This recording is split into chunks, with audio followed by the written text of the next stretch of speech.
Hello, and welcome back to the Kalopsia podcast. I'm your host, Sydney, and I'm thrilled that you guys clicked on this week's episode on the pod with me here today.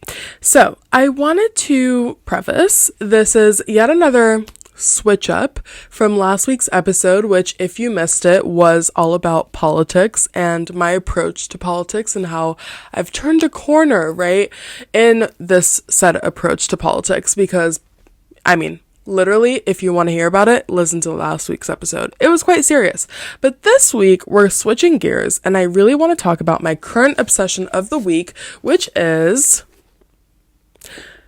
if you are listening and not watching, understanding human design, right? And I'm holding up a book that was written by Karen Curry Parker, and this book was actually given to me as a gift by my lovely roommate and little bestie, Bree, which thank you so much if you are listening, Bree.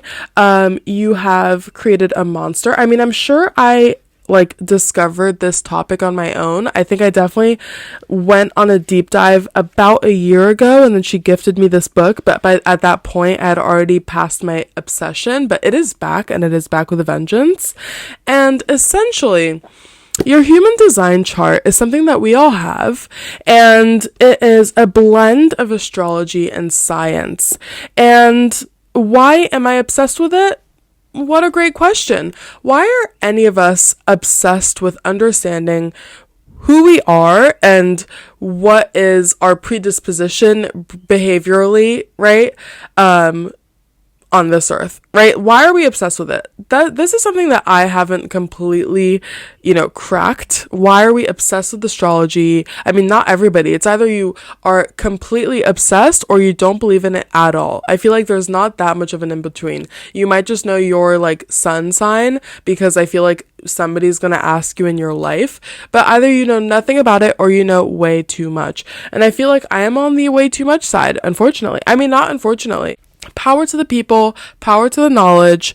That's the stance that I am sending out today, right? So you might be thinking, okay, what even is this human design chart?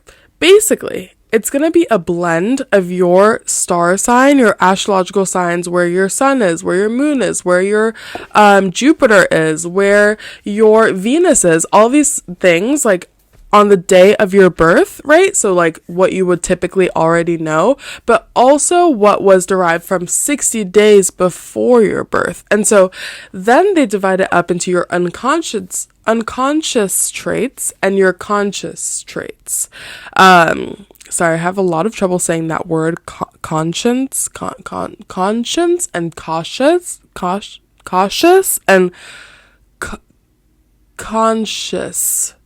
Yeah, all of it is confusing, but basically, it's going to derive your chart from the 60 days before, which is typically what you are unaware of, and then the day of your birth, which is what you are typically aware of.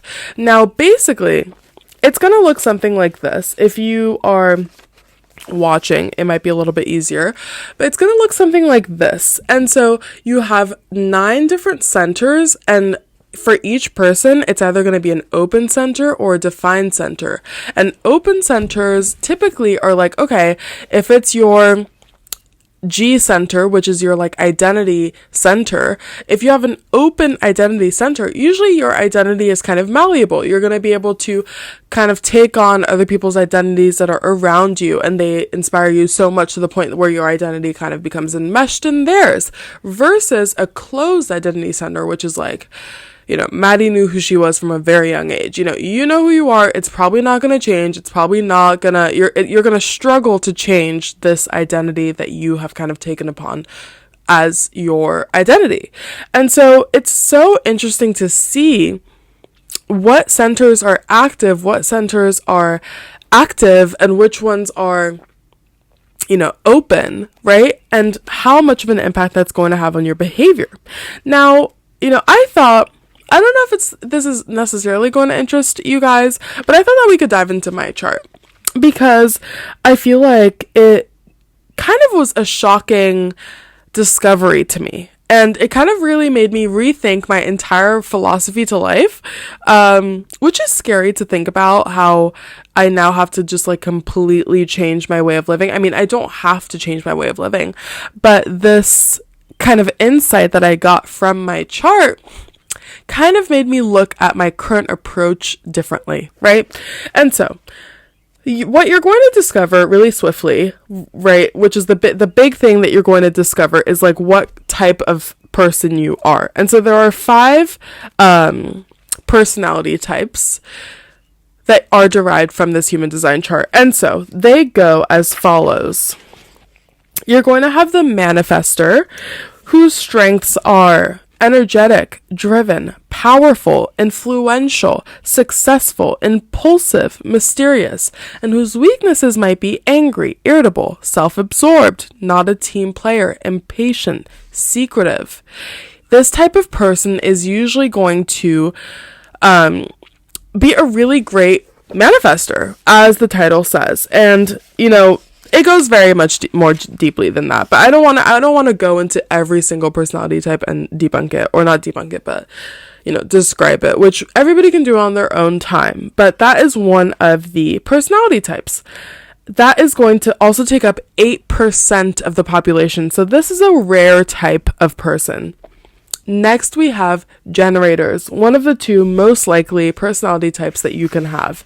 And I am this one, right? So generators, the strengths of a generator include energetic, masters of their work, sustainable energy, self-aware, but at the same time, their weaknesses include often frustrated, quits too soon, can't just make it happen, you know, can feel stuck, right? We'll get deeper into that because, you know, spoiler, that is my personality type. But another thing that you can be, right? Generators is 35% of the population. The other 35% of the population is going to be manifesting generators. So these people are going to be quite similar to generators, evidently, as the name kind of depicts. However, their strengths are going to include energetic, can do many things at once, very good at finding shortcuts, very self-aware, has a lot of sustainable energy as well, doesn't tire easily. However, their weaknesses will include emotional themes, anger and frustration, skips important steps, tries to just make things happen, hates waiting, and doesn't always finish what they start, right? Now, the remaining percentages will include projectors and reflectors. So projectors are going to take up 20% of the population, and their traits are going to include the following. Their strengths: managing and directing others, very insightful, very intuitive, very magnetic and attractive, helps focus energy to accomplish great things. Now, their weaknesses are they're going to be perceived by others as lazy, can burn out very easily, are highly sensitive, lack self-awareness, and can be bitter. So, now, like I just said, there is one more personality type that only 1% of the entire world's population that is documented can take on, right? So these people, their strengths are going to include talkative, passionate, unique, proponents for peace and prosperity, reflect the health of their community. Their weaknesses are going to be highly sensitive, emotional theme, disappointment, need consistency, struggle to stay grounded, and are clingy, right?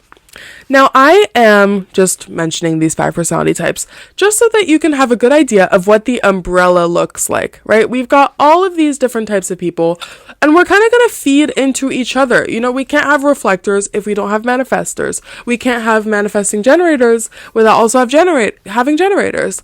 I feel like when I first got into astrology, I was thinking, okay, this is the sign I want to be, and if I'm not that sign, like how devastating, how disappointing. Now, eventually I learned, okay, not only is this one sign not the only dictator of the person I am and like the way I'm going to deal with my emotions, there's several things that are going to come into play and balance each other out or make it swing in a certain way. And etc., etc. But also the importance of every sign and the importance of every, extreme is there. Even in just regular astrology, you're going to have some, earth signs that are going to feel really balanced, really grounded. And then you also need the Cancers and the water signs that are going to be more emotional, maybe. And then you also need that fire when you're going to be in conflict to learn from others who conflict and fire and aggressiveness comes more easily. Then you're going to need those fire signs. Each sign, each part of the spectrum is necessary for the rainbow to exist. You can have a rainbow if you don't have every color. And so the same thing kind of applies when I'm looking at human design and when I'm looking at human design charts. Now, to get into what has changed my entire philosophy of life, right, is that I discovered that I was a generator. And this handy dandy book actually gives us a strategy that each personality type can kind of adopt for their life. And it's a suggestion, of course, but it's kind of just going to be a slogan to live by that makes it easier to live the experience of that particular personality type. So my particular slogan, right, was don't initiate, react. Respond to. But let's get a little bit deeper into it, right? So basically what I learned about my personality type is that we live to work, right? We live to work. We're designed to work. We have the sustainable energy that literally never runs out. So oftentimes you'll literally create work for yourself just to expend that energy and feel like you're doing something productive. Because as at a baseline, I'm built to work. Like that is what I love to do. And if you have listened to this podcast for a little while, you will be like, oh, that makes complete sense, right? And at the same time, I am a Virgo, which I think has something to do with it. However, I was always like, I don't know why. I feel like I'm constantly like building a new routine, building a new habit. I feel like I am barely living is what I said couple months back or something. I was like, I feel like I'm constantly moving on to the next thing where I'm not even leaving space for boredom or leaving space of like just sitting in silence because I'm constantly moving on to the next thing. And another example, right? I actually posted a YouTube video maybe a couple months back and I was saying, and I stand by what I said, but you can literally see the traits of the generator personality type in my actions where I was saying, I really felt inspired by Dochi and how she was posting on YouTube what she wanted to, like her climb into her artistry and her building her portfolio almost of rapping, of modeling, of all of these different types of things. And I was like, you know what? I also want to do that. I was so inspired by her, which is also something that, we can get into it in a different day, but basically, I was like, yeah, I have decided to structure my weeks in a way that's going to help me balance all of my passion projects.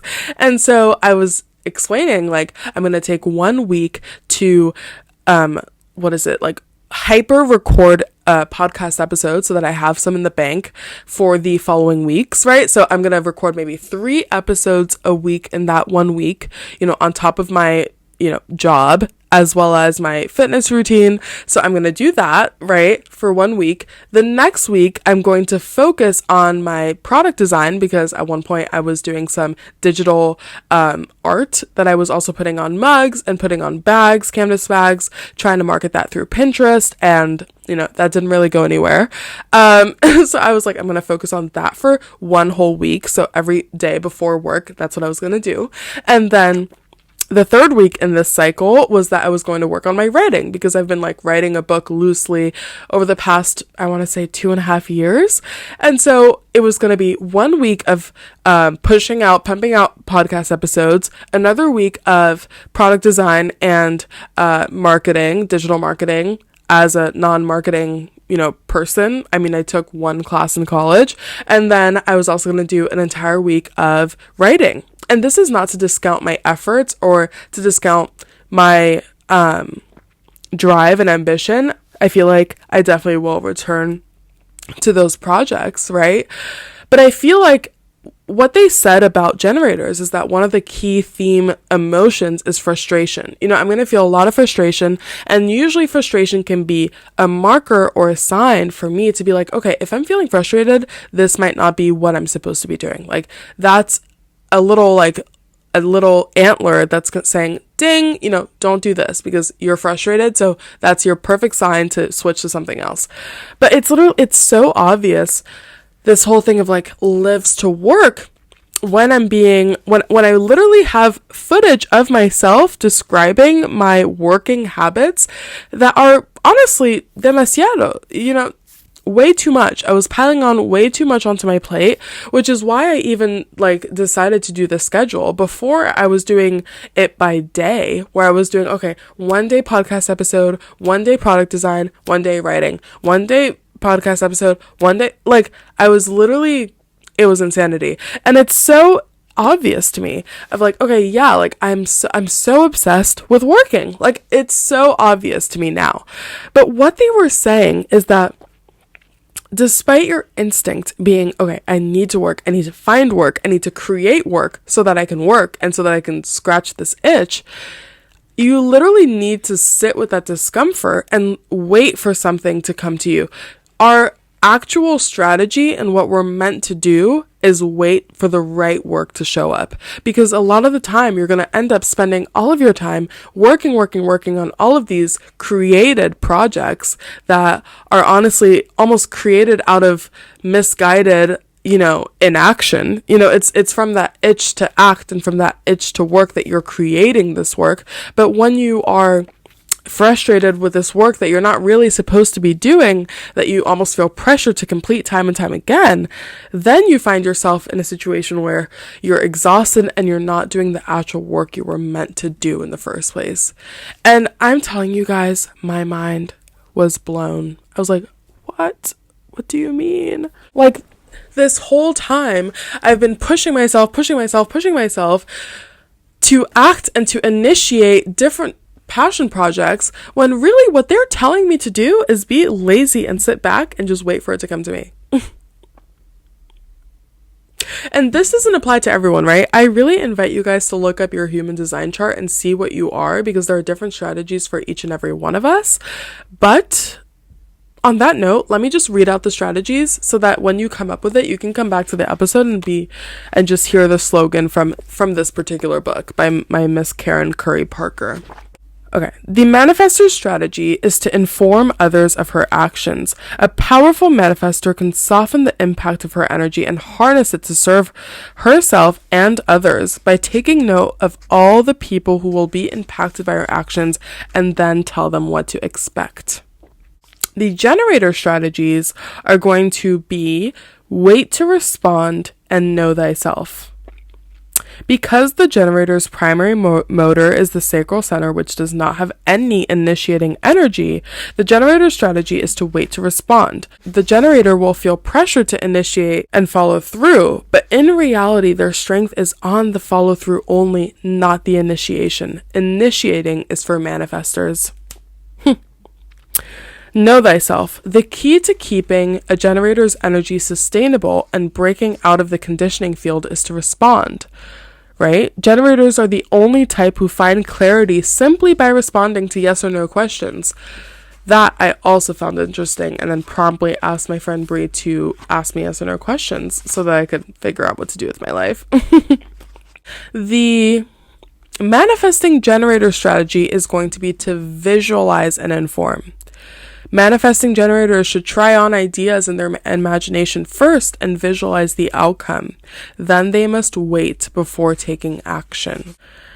Manifesting generators must also inform like manifestors in order to stabilize the energy around them. They can go so fast that informing feels as if it's slowing them down, but informing will decrease the resistance that they feel from others.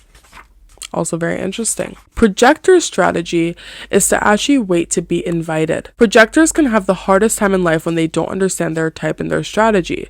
Their strategy is to wait to be invited. The waiting of the projector is about big invitations such as love, career, and living conditions. Unlike the generator, who is constantly responding to life, the projector gets big opportunities very little in between. This can sometimes seem to projectors and those who do not understand that the projector is lazy or just waiting around for something to happen. But that is really all a projector is designed to do. Very interesting. Also, now we've got the projector strategy, which is wait 28 days. I haven't read this actually. This is really interesting. Reflectors are lunar beings. The moon makes a complete cycle through each of the 64 gates every 28 days. As the moon moves through the chart of the reflector, it brings with it consistent changes in definition. Because of these consistent changes, a reflector can anticipate energetic and decisive days based on their lunar cycle. The reflector strategy is to wait 28 days, aka the cycle of the moon, to make a decision. I think this is actually because reflectors have no centers defined, so literally all of it is mutable. So it makes sense that it would be wait for the entire cycle of the moon. Yeah, but I invite you guys to, honestly, out of curiosity, just look up your personality type, your human design chart, and drop it in the comments or something, because not only is it going to remind you to kind of do some research on yourself, but it's also fun to see how many of us of each category there are out there. Are the statistics correct? Is it only really 1% reflectors? Who knows? I was having dinner with a few friends at the house the other night, and we actually had 2 projectors, 1 manifesting generator, 1 generator, aka myself, and actually 2 generators. So there were 2 generators, 1 manifesting generator, and 2 projectors, which projectors are only about 20%. So we were outnumbered, or actually we were similarly numbered of generator to projector. But it's very, very interesting to me. And this could be a very unique obsession. And if that is the case, I apologize. You guys can just skip this episode, or, delete it from your mind and move on to the next, or, retract, go back to the past episodes. But I think it's so interesting. I always want to learn more about myself, because I feel like it's almost like therapy, in the sense that when you are going to therapy, or when you are discussing your experiences or your troubles with another person, a lot of it has to do with reflection and objectively looking at your behaviors to better understand yourself, to better deal with difficult situations coming forward or going forward. And I feel like learning about one's astrology, learning about your chart, is just giving you similar types of tools, so that you can be like, okay, I'm feeling frustrated, but this actually makes sense because my chart kind of says that this is an emotion that I'm going to be experiencing very often. My friend who is a manifesting generator, she was like, oh my God, yes. I literally do feel really frustrated a lot of the time and angry. And I also do find it difficult to complete a task. And I'm always doing a lot of different things at once. It often is true, and it's based on statistics, and it's based on astrology. And honestly, if you don't believe in astrology, how do you explain the tides? Because the tides shift because of the moon, right? Because of water. And if we have 80% water, don't quote me on this, I don't know, however much water we have in our bodies, you really expect us to not be affected by the moon? Interesting. But anyway, I digress. I think I'm going to leave it there. Sorry, I was rapid fire talking. I had my coffee far too late today. So apologies if it was really difficult to follow, but I feel like I enunciate well, right? But if you guys enjoyed, let me know. Don't forget to leave a review if you haven't already for the pod. Reach out at kalopsiapod, at KALOPSIAPOD on Instagram and TikTok, and it's at SYDNEYDJOTITA at Sydney Jotita on Instagram, TikTok, and YouTube. And yeah, I hope you guys enjoyed this week's episode. I certainly did. Don't forget to check out this book if it interests you. Again, it's called Understanding Human Design, The New Science of Astrology, Discover Who You Really Are by Karen Curry Parker. Now, I will see you guys next week. I hope you enjoyed.